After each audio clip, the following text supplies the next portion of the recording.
was there.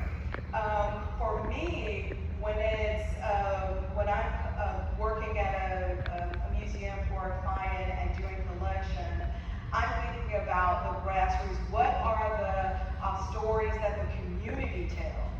Not what's in the history books, because that's two totally different stories, if you will, because the grassroots, on the ground community, they have a different perception, a different lived experience of what happened. And case in point is, so I view museums as, especially history museums and art museums as well, that the foundation of these museums have to be truth-telling.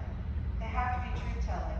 And when it comes to Black, African-American, Gullah Geechee museums, there's a higher standard for that kind of truth-telling, because we know better. We know better. And so I like to think of museums as, and I brought this as an example, especially history museums, the type of museum that Ralph Mark Gilbert is.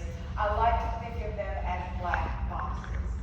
So you know what a black box is on a plane? What does a black box on a plane do? In the red shirt, Mr. Williams.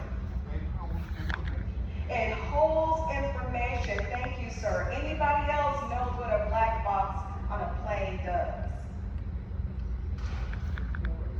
It records.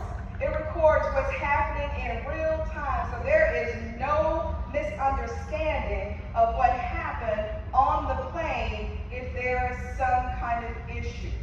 Museums in our communities are black boxes. They hold truth.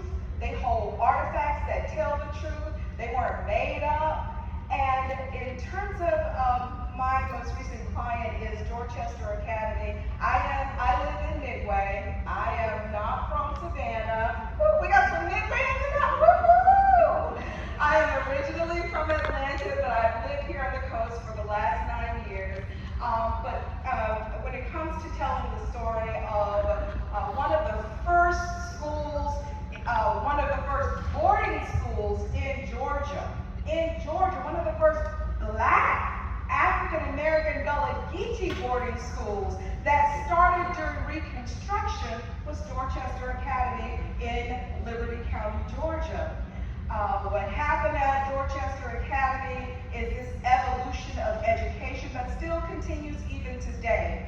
But when it comes to the current civil rights museum that we have there, people don't realize that the